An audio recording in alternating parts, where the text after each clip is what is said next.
Singing is enormously important to me. I was fortunate to be brought up in a family where the chapel was really important. And on every car journey, probably because there wasn't a car stereo in those days, we would just sing Sunday school songs. And I'm really blessed to have had that in my life. Our second judge is vocal visionary Evie Burnett, singing Coach to the Stars and BBC One's The Voice. I started singing at a very early age in choirs. We were going to be on Songs of Praise. And so we were all auditioned. And the choir master came round and he said he was going to put his hand on anyone's shoulder who was tone deaf and who just couldn't sing, and that person had to mime. So we were all terrified that we were going to be made to mime. And thankfully I passed the test. I was allowed to sing. And that was one of the first things I remember. And our final judge is pop prince J.B. Gill, one quarter of chart-topping boy band JLS. I grew up singing in choirs. I think the first time that I sort of sang in front of an audience would have been with a choir, my school choir. And, I really enjoyed it. I used to love going to church and love being involved with the choir and singing sort of, to the top of my voice. And it's something that I've really kept with me throughout my life. I think it's important to encourage children to sing because it gives them another dimension to life. It's an exploration of something that comes so naturally to us as humans. Hi, JB, how are you? As Evie told me once, you've done all the hard work and now is the time to show off exactly what they've done. And I think that's the most important thing, that you enjoy it and you're delivering your performance to the best of your ability. I couldn't have said it better myself. Well, we've got top singers and top judges. So it's shaping up to be one of the best years yet. It all starts next week. And to whet your appetite, here's a lively performance from last year's competition. Well, I've never been to heaven, but I've been told. Hand me down my silver trumpet, Gabriel. The gates are made of pearl and the streets are made of gold. Hand me down my silver trumpet, Lord. Oh, hand me down, hand me down, oh, hand me down, hand me down, oh, hand me down my silver trumpet, Gabriel. Send it down, hand it down, any old way, just get it down. Hand me down my silver trumpet, Lord.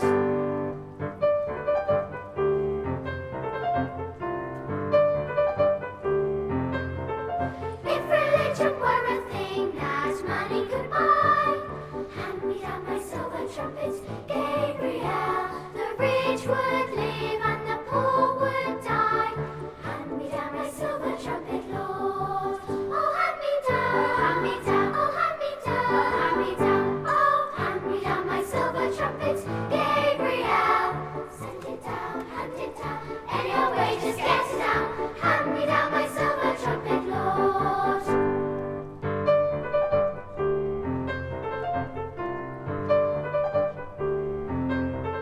Well, now if you want a silver trumpet, shine it down.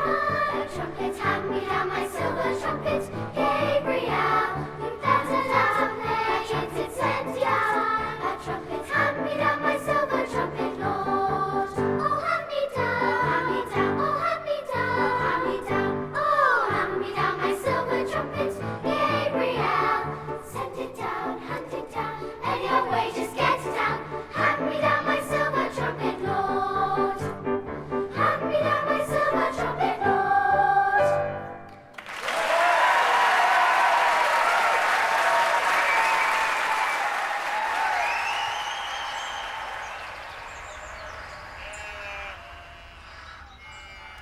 And now on to another powerful and beautiful voice, the tenor from Harlem, Noah Stewart, who's embarking on his UK solo tour. He's been speaking to us about his love of opera and how his faith inspires him. I grew up in Harlem, New York. Growing up, church was extremely important in my life. Every Sunday, my mom, my sister, and I would go to church. It was wonderful because not only the worship was wonderful, but also seeing other people, our friends a community of friends that we've developed over the years, sharing in that worship was so tremendously important for us. Life was pretty full on, I'm not gonna lie. It was intense. Music always playing, whether it be Marvin Gaye, whether it be Ella Fitzgerald. Discovering opera came later. I remember putting on Verdi's Requiem, and the soprano soloist was Leontine Price. And I remember thinking, this is the most beautiful, expressive voice that I've ever heard in my entire life. And the fact that she was of color, she was a black soprano, blew my mind. I thought, I didn't even know that black people even sang opera. And I said, I want to do that.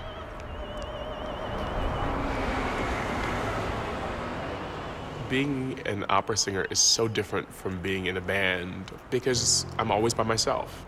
It's just me. It's me and my 2 suitcases, and it could get quite lonely.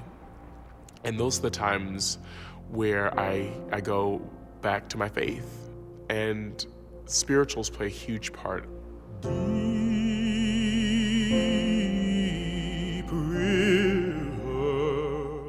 They were first sung by slaves in America. It was a form of expression. And today, I sing spirituals very much the same way, to rejuvenate my faith.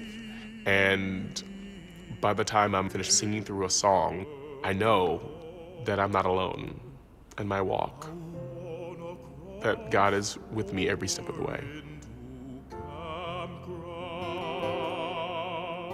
I Want Jesus to Walk With Me is a very special spiritual for me, and it is actually the first time that I'm singing it in public. The words are so reminiscent of my journey, of our journey as people. It always reminds me of what my faith is and why I was sent here to do what I do, and that is to share my gift with the world. I want Jesus to walk with me. I want Jesus to walk with me. All along my pilgrim journey, Lord, I want Jesus to walk with me. In my trials, Lord, walk with me. In my trials, Lord, walk with me. When my heart is almost breaking, Lord, I want Jesus to walk with me.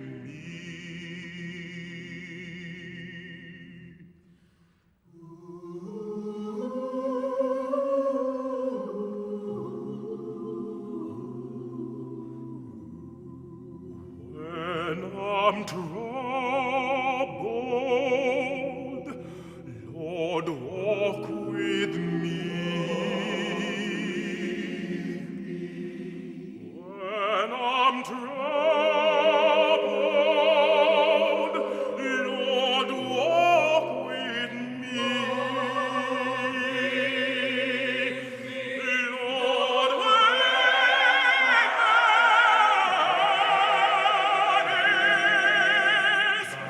bowed in sorrow,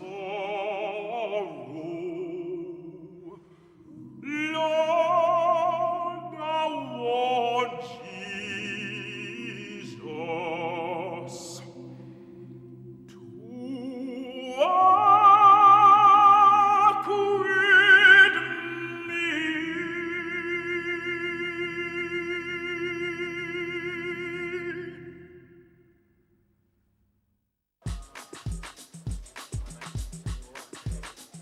You may remember, slightly earlier in the year, we launched our Songs of Praise FA Cup Fans Choir competition. The response was fantastic. We've got our winners, and in total now 64 people will be singing Abide With Me with 90,000 fans in their seats on FA Cup final day. What a prize.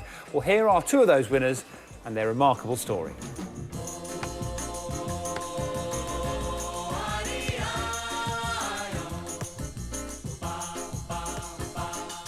My name's Dan Beasley. I'm training to be a vicar here at Wycliffe Hall. I'm representing Aston Villa at the FA Cup Fans Choir because my great-grandfather, Tommy Weston, used to play for Aston Villa. He won his first FA Cup medal in 1913. He then went to fight in World War I, where he got shot. He came back to recover and resumed playing for Aston Villa in 1920, where he won his second FA Cup. So when I go off to play football, I say, well, I've got the blood in me of an FA Cup winner. I'm not that great a footballer, but to go and to sing in the fans' choir is the next best thing. The reason for me it's so special is because we live in such a secular society, and a Christian hymn being sung by 90,000 people, being seen by 500 million people worldwide is just a great testimony. It would just, on the day, just be for me just such a proud moment to be a Christian. My name's Peter Gosnell, an Arsenal supporter since the 6th of May 1939. My main memories of the FA Cup, I must say, was last year. With 2 goals down in 10 minutes, my grandson looked at me and said, "Oh my goodness." But they came back. Steps over the ball. Ramsey! I'll never forget what he said. "My biggest ever thank you. I shall remember it forever." And I thought, a good day. My eyesight's always been poor, and I was registered as a blind person in 1949, but I just want to go to football and to think I can still participate in the excitement and enjoy it with everybody else. It's marvellous. I think the hymn Abide With Me, it's an iconic moment where you stop and there's a moment of unity, a togetherness. Abide With Me this year, it's with a choir of fans. I think it's an amazing idea. And to be one of those is just fantastic.